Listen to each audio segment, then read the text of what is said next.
This is the IBJ podcast for the week of Monday, May 10th, 2021. I'm Mason King. Welcome back to the podcast, everybody. I hope you've been enjoying the crisp but sunny spring weather. Vaccinations continue here in central Indiana. I imagine more and more of us are visiting restaurants, if not to eat inside or on a patio, then to pick up some carryout. You certainly have seen the signs that seem to be near the entrance of every restaurant. Now hiring all positions. As the pandemic wanes and the restaurant industry heats back up, it is facing a potentially debilitating labor shortage. Of course, many restaurants had to close for a bit or revert to takeout or delivery only during the pandemic. As the survivors begin to ramp back up, they've been frustrated trying to fill positions. Everything from the host at the front of the house to the dishwasher at the back of the house. Now, there are a few widely held theories. One is that the restaurant workers who lost their jobs early in the pandemic seriously reconsidered their career paths and moved jobs in industries with more stability, regular schedules, and better compensation. Another is that restaurant workers left the industry because of burnout. Some believe the federal stimulus for taxpayers and the enhanced unemployment benefits are allowing some folks to scrape by without working, whether that takes the form of an extended vacation or is necessary because of your family situation at home. And of course, every restaurant is hiring at the same time, making it easier for job candidates to shop around for the best situation. Whatever the reason, local restaurants still need to serve their customers. And because of the weather and improvements on the vaccination front, they're seeing more and more customers every day. The fear, of course, is that they're leaving money on the table.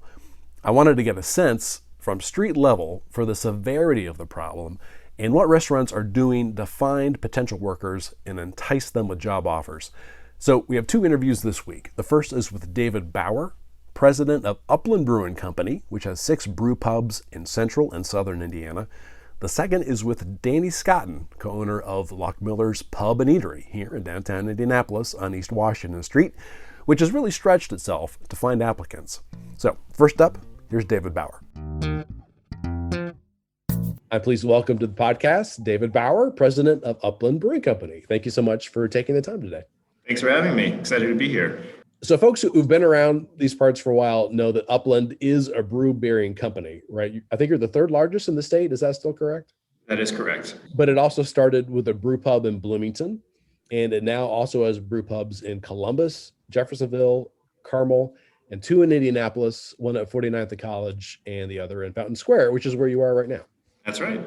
On your website, Upland has a careers page, and it says you're hiring for all the locations for both front of house staff, which would be things like hosts and servers, and back of house staff, that would be your cooks and your dishwashers. Plus, it looks like a good amount of managerial or supervisory positions. What has been the response to these openings? And probably the larger question here is, how is the food service labor market different now than it was maybe 2 years ago? It's very different. It's night and day. So we have open positions in nearly all departments throughout our retail organization, and we're not alone in that situation. Right? Most hospitality retailers in general are very short-staffed, climbing out of the pandemic lull into an influx of new customers with now that we're into springtime, going into summertime. It's been challenging for a lot of folks just to keep up with the new demand in general, but that challenge is compounded by the fact that most folks like us are also understaffed. What are the positions that seem to be hardest to fill, or is it just across the board? There are challenges across the board, certainly. There are no positions that are currently easy to fill, but the back of the house positions are the most challenging to fill. And why do you think that is? I think there are a number of different reasons. I think individuals in a restaurant are compelled to work at a restaurant for different reasons. They're incentivized to work in the front of the house for different reasons than the back of the house. Front of the house, definitely in most restaurants, have the potential of earning more money. So they're more tip-based, and if that person happens to be a talented salesperson and works high volume shifts, they can do quite well. Hourly rates or salary in the back of the house tends to be a little bit more flat. It's not as dependent upon the volume of customers, though there are some exceptions. And they're they're not poised to make as much money, generally speaking. Before the pandemic, about how many employees did Upland have that worked in the retail side in the brew pubs? That's a good question. So we've since opened up a new restaurant since the pandemic. So it's not an apples to apples comparison. Pre-pandemic total, we had about 250 employees. Say 200 of them were in our retail organization. Okay. Is Jeffersonville the one that you've opened up? Most recently, yes, that opened up about a month ago. How many do you have right now? It changes every day, mostly moving in the right direction, but not always. We are, at any given location, we're short, say 10 to 15 heads. Not all full-time. If you obviously do the math, where we could use some extra help, particularly in the back of the house. Oh, 10 to 15, just based on the current demand that you have right now, based on the current customers that are coming in. Correct, which is still not up to 2019 standards. Right. So our total customer volume and revenue has increased significantly since, of course, last year, but we still have a lot of room to grow before we get to what we consider to be a good week or a good month. If the newsroom of the IBJ, which has 10 people in it, everyone decided to change careers and we wanted to go work in Fountain Square, and we pulled up in a bus and we're all qualified, you could take us right now. Most likely, yes, absolutely. That's something I'll keep in mind. So how does that affect the operations of the locations if you're so short on staff? It has a number of implications. It can cause a strain on our salaried managers. So we have at each location, there are a certain number of salaried managers, typically no less than one, usually no more than 3 or 4. And then the rest of the staff are hourly. So if we're short on hourly employees, that typically requires the salaried folks to jump in and do what needs to be done. Myself included, if we're short a server or a dishwasher, somebody has to seat those guests and somebody needs to wash the dishes after them. And nobody is too proud. So we have a lot of very hardworking managers who are wearing a lot of hats, even more than usual. And that most often involves just rolling up their sleeves and doing the job in front of them at any given time. Do you still need to limit the operations in some way, either limiting your hours or the menu or capacity, just in order to make sure you're serving your customers that you have? Absolutely. And we are doing that. The impact is different at each location. So we have some locations where we're temporarily closing on Mondays, for example.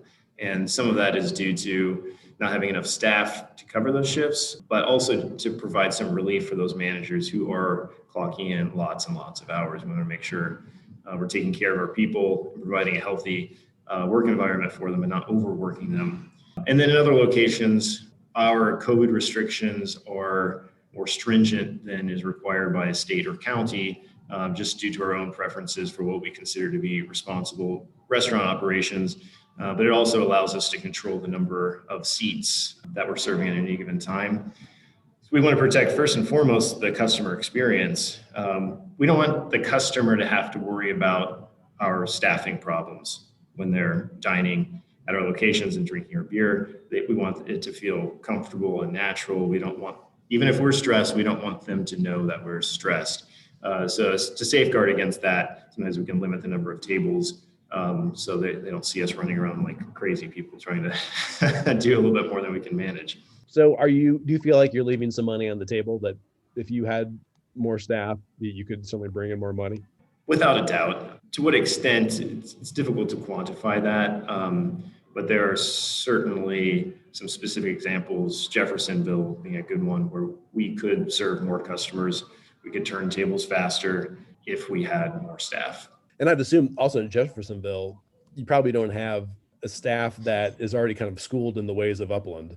And I mean, they're probably learning a lot of those processes for the first time. Absolutely, yeah. And as we're continuing to build up our teams in other locations, there's that same dynamic. If you have a brand new server or brand new line cook, they're not capable of taking on the same volume of work as a very experienced person. They're still learning the ropes. They're not quite as efficient. So you have to double up, so to speak, on staff while some staff are still in their training period. So I assume you've contacted people who were laid off at the beginning of the pandemic, or just people who otherwise had worked at Upland before, to see if they're willing to come back. What kind of response have you had to those kinds of inquiries? Every conceivable response. Some who were excited to come back, others who have moved on to other opportunities, some who are still a little gun shy about working in such a public environment. As I said, we take COVID precautions very seriously, and I think we've always been on the cautious end of the spectrum, but there's some folks who still don't want to be that involved in the public sphere. So I guess in a certain sense, it's a simple problem. Or at face value, it's just not enough candidates, more jobs than we have potential coworkers, new hires. But the reason for the lack of candidates is complex. And there are many different reasons why certain individuals are less compelled to seek out these jobs, even if they previously held those positions pre-COVID. And so we're working our way through all of the different scenarios here and ways to incentivize folks to come to work. We're looking introspectively to make sure that we're creating an environment that is attractive to growing the team. But I hear a lot of rhetoric these days that I think that the internet has trained our brains to want one-word solutions to every single problem. And folks like to say that nobody wants to work anymore, or any number of other very convenient solutions or excuses. And I just absolutely don't think that's the case. I think that a year or more of COVID restrictions that have completely upended the retail industry has changed the way that the retail workforce views retail jobs as a career path. And you have to have some sympathy for those folks to reconsider their options, given a very challenging 12 plus months. Yeah, I assume you're kind of referring to the argument that when you lump the federal stimulus and the extension of unemployment benefits together, that people are just living off of the public dime and are getting by okay, and so they just don't want to work right now. I think there are definitely some examples of that, but I don't really think that's the primary reason why bars and restaurants and hospitality businesses are struggling. I think it's one of the reasons. I just think it's a convenient culprit.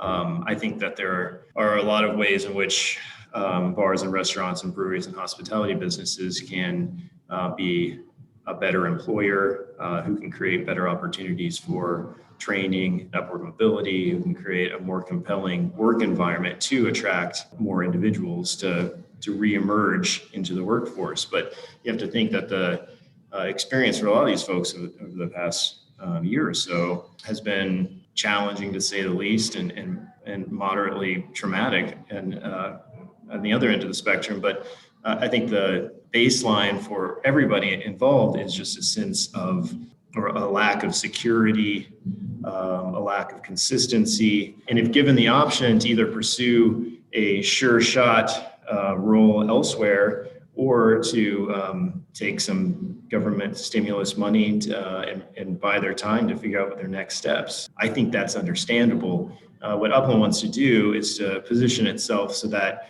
when those folks decide where their next step is going to be, we'll be on the top of the list. The tweet length solution to this that I've heard a lot over the last few months, as the labor shortage has gotten more pronounced and more obvious, is, well, why don't you pay your employees more? Is that something that you've looked at, or is that not a viable solution? No, it is a viable solution, but it's not a comprehensive solution. There are certain positions where we may feel compelled to pay more now than we would have in 2019. In many cases, we are, but that's just part of the solution. I think the conventional economic incentive tweet that you're talking about here that is supposed to apply to all restaurant folks doesn't, because a paycheck is just part of the reason why people work in restaurants. If it were the only reason, then yeah, it would be an easy solution. Raise all your menu prices by 25%, pay everybody a lot more, and you're back in business. No problem. How easy.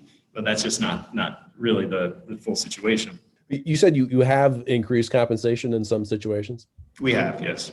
What is like an average wage, or does it depend on what somebody is doing? It depends on what they're doing. It depends on their experience, and it depends on the location. So we have some locations that are much higher in revenue than others. So the overall sales volume is higher. So certain individuals, certain positions can demand a higher pay rate. Those who are very skilled and the freelancers who are using this opportunity where there's a lot of demand for hospitality talent are getting a little pay bump, and they deserve it. If they've worked in the industry for 15 years and they've done a great job and they can come and add a lot of value, and they've created a compelling case for why we should jump on the opportunity and pay a little bit more than we normally would to get them on the team, then they're in a very favorable position, and they're using that to their advantage. And who can blame them? In the end, do you think labor costs are going to go up? Yes, without a doubt. I think labor costs will go up. Ingredient costs continue to go up as well. There definitely will be some implications on both the menu pricing that the customers will be facing, and then also just the way in which restaurants approach service. So if labor costs go up, let's say there's an overall minimum wage increase, like what was discussed a few months ago, that has implications on the overall experience. The restaurant industry is a thin margin business for the most part. So if your labor increases significantly, something else has got to give. And the customer is only willing to pay so much for a hamburger. So where are you going to find the rest? Where are you going to cut the rest of the costs in order to just for a zero sum kind of situation here? So there will be maybe instead of having 3 servers touching your table and a food runner and all the food coming out lightning fast and being greeted within 2 seconds of walking in the door, some of those things might change as a result of it. And I don't know exactly what those implications are, but I suspect that what many of us Hoosiers and folks who live in environments where minimum wage hasn't changed significantly since I was a teenager, I think if and when minimum wage changes or just the market demands higher wages, there will be an impact on the overall customer experience that may be surprising. I think people are adaptable. People will change to it. And as I said, I'm a proponent of change and evolution in general, but I do agree that some kind of systemic change is likely coming down the pike.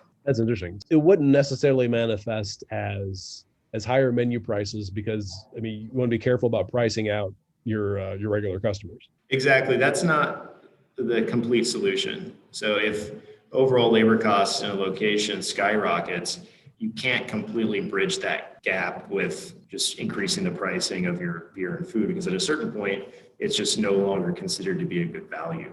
So in my mind, it would be a restructure of the entire organization of both front and back of the house at a location to optimize staffing. So the folks who you do have on the floor are making a good wage, but they're efficient enough because of automation or just changes in the overall workflow that you can have fewer of them, fewer higher paid folks providing a good level of service to those customers. But that's going to look different. It's still going to ultimately be a great experience, but it's going to be a different kind of experience. All right. Well, hey, this has been a great overview. I feel like I learned more in the last half an hour than I did when I prepared for this. But thank you so much for sharing your insight on this. Yeah, my pleasure. It's a fun puzzle to kick around, and I don't think any of us really know precisely where the industry is going. I think we're all just happy to be on the other side of 2020, and we're happy that customers are coming back and the sun's shining and patios are full and everybody wants to feel normal again, both coworkers and customers. So that's all great, and we're full of optimism for what the rest of the year has in store for us.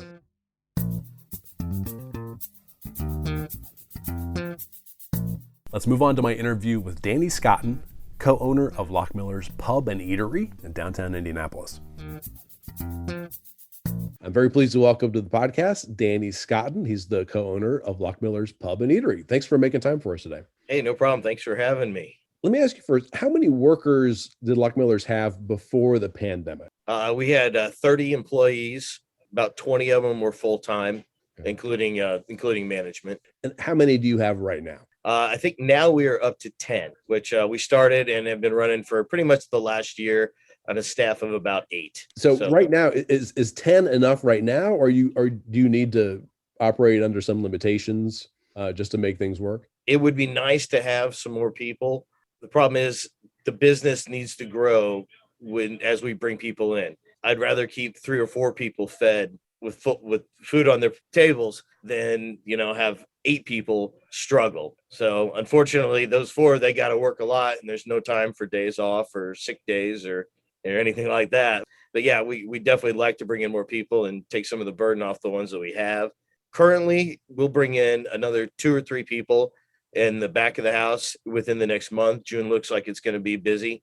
Probably another 3 to 4 at the front of the house. And how has it been going? It's been a slow churn for the last year. We get little pops where we get these youth volleyball, basketball tournaments in town. There was a hardwood lumber convention that treated us real well. We actually were profitable for that week for like the first time in a year, 2 weeks ago. So other than that, it's just kind of been a controlled crash, but we're hoping that we can pull out of this here along with the rest of the city. Well, how has it been going trying to find employees? It's been a struggle. We schedule interviews. People don't show up. I know I'm telling the same story that everybody else around town is. I schedule 6 interviews in a day. Maybe one of them shows up. This instance in particular, this guy was talented. I wanted him to be a part of my team. I hired him immediately, and Monday he didn't show up. And it took me another 2 days to finally reach out to him on Facebook, or him to reach back out to me rather, and let me know that, hey, I'm going elsewhere. Or everybody wants to work days now. Everybody wants to work a 9 to 5, and we're a restaurant. We're open all the time. We need people to work nights. We need people to close. We need vampires. That's funny. Back in the day, as I recall, that was kind of what you would pride yourself on as somebody who worked in a restaurant, is that you were the kind of guy that got up at noon and then worked until 3 a.m. When I was working until 3 a.m., I was lucky to get up by noon. So I assume that, you've tried to contact people that previously had worked for Loughmiller's, invited them back to work. What are those folks saying? A lot of disconnected numbers. Wow.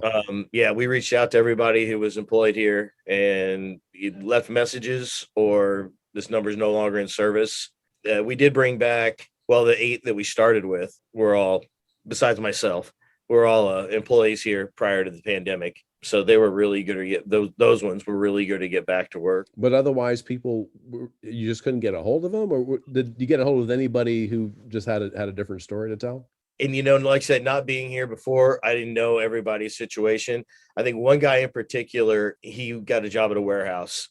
So I know that, but most of them, it was just calls that went out and messages left and never returned. So what kind of extraordinary steps are you taking now just to encourage referrals or to attract employees? Well, we're trying to entice people with what we believe is a fair wage. Plus, we're offering a signing bonus. So if you join our team, we'll give you a $350 bonus for a full-time back of the house position. We'll give you a $350 sign-on bonus after 45 days, assuming that you haven't called out and don't have any late all the time, type circumstances.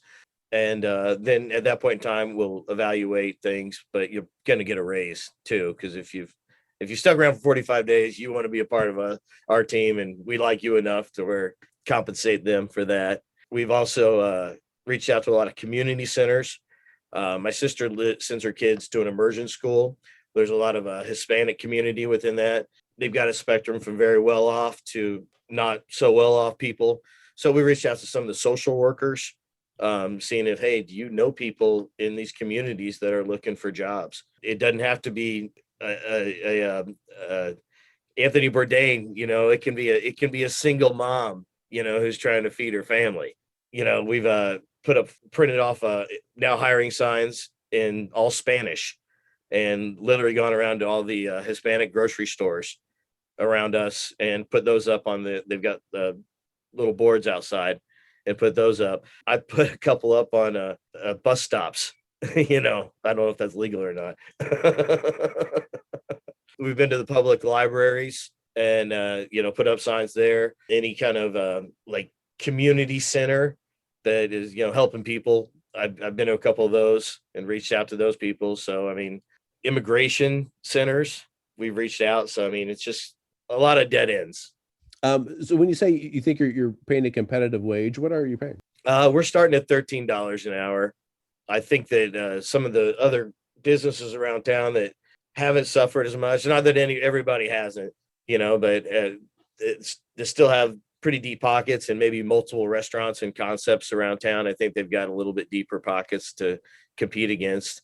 We're just not in a position to do that right now. I mean, I think this whole pandemic thing may be eye-opening for some people. Some people have come to value their worth a bit more.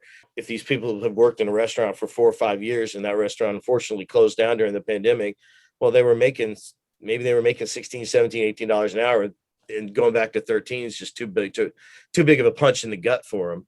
I get that, but we're doing the best that we can too. Mm-hmm. And this is 13 for the back of the house? Correct. Yes. Okay. What for front of the house for a server? What they're $2.13 an hour, and then the bartenders are $5 an hour. Okay, and then they get their tips. Yeah, they're usually compensated pretty well, and I think we've been pretty lucky over here. The customers that we have, I think that everybody's been very understanding and very generous as far as taking care of our front of the house. But I've seen some pretty generous tips come across the bar. Why do you think this is the way it is right now? Why is it so difficult to hire people? I think people still getting unemployment, they can get by. If you're getting $300 a month from the federal, and then whatever they're drawing from state, I don't know what that comes to. I don't know what everybody's individual situation is, but I think people have just gotten kind of complacent a little bit, and it's like, I can get by on this, which is, I was in that situation too. When I was being a stay-at-home dad, I was drawing unemployment, and we got by, but we haven't planned any vacations in the last year. We haven't made any major additions to our home or improvements, or no crazy shopping sprees. I mean, we've just gotten by. I think people have gotten kind of used to that a little bit. Do you think that this is something that eventually will resolve itself, or is this going to be indicative of a real shift in the restaurant industry and just the way labor works in restaurants now? I was thinking about that this morning, actually, on my way here. I was wondering, I was like, is this going to be something where the federal money will get shut off and people will just be forced to go back into jobs that they hate? Or is this going to be a big turnaround for the restaurant industry in general, where you are going to have to raise these wages, offer insurance and benefits, which has been tried here in years past, but most of the time people are making $2.13 an hour. They can't afford to do it. It just doesn't make sense for them. And I've been on both sides of it. I've waited tables for 20 years and bartended, so I mean, I get it. I'm personally fortunate enough where my wife has good benefits, so I don't have to make that choice. But it would be a tough one on my end too. Well, this is great. This is very illuminating, and I really appreciate you sharing that with me. No problem. Hey, thank you. I appreciate you reaching out to us, and anything that we can do to shine a light on our little spot of paradise over here. Let the world know we're still here. We're still chugging along, and we hope to be for another 30 plus years. My thanks again to David Bauer and Danny Scotten. In the latest issue of IBJ, reporter Kurt Christian has more examples of how local restaurateurs and retailers are addressing the labor shortage. And before you get on with the rest of your week, I want to draw your attention to a few more stories from the latest issue. First up, Indiana employers are offering plenty of incentives to encourage their workers to get vaccinations, but few, if any, are requiring workers to get vaccinated as a condition for coming back to work. John Russell explores the legal complications of compelling employees to get the vaccine. Also in this week's issue, Mickey Shuey explains how the not-for-profit 500 Festival has managed to keep trucking during the pandemic, which has forced cancellation or serious recalibration of its high-profile events. And Susan Orr tracks the emergence of commercial and retail development in the Bates-Hendricks neighborhood now that the turnaround in residential properties is in full swing. And again, you can find these stories in the latest print edition of IBJ or online at ibj.com.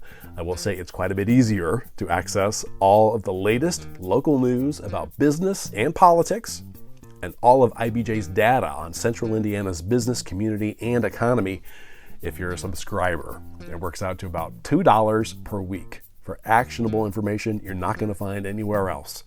Just go to ibj.com and click on the subscribe button. And thanks again for making time this week for the IBJ podcast, which is edited by Leslie Weidenbenner. I'm Mason King. Hang in there, everybody. We'll be back again next week.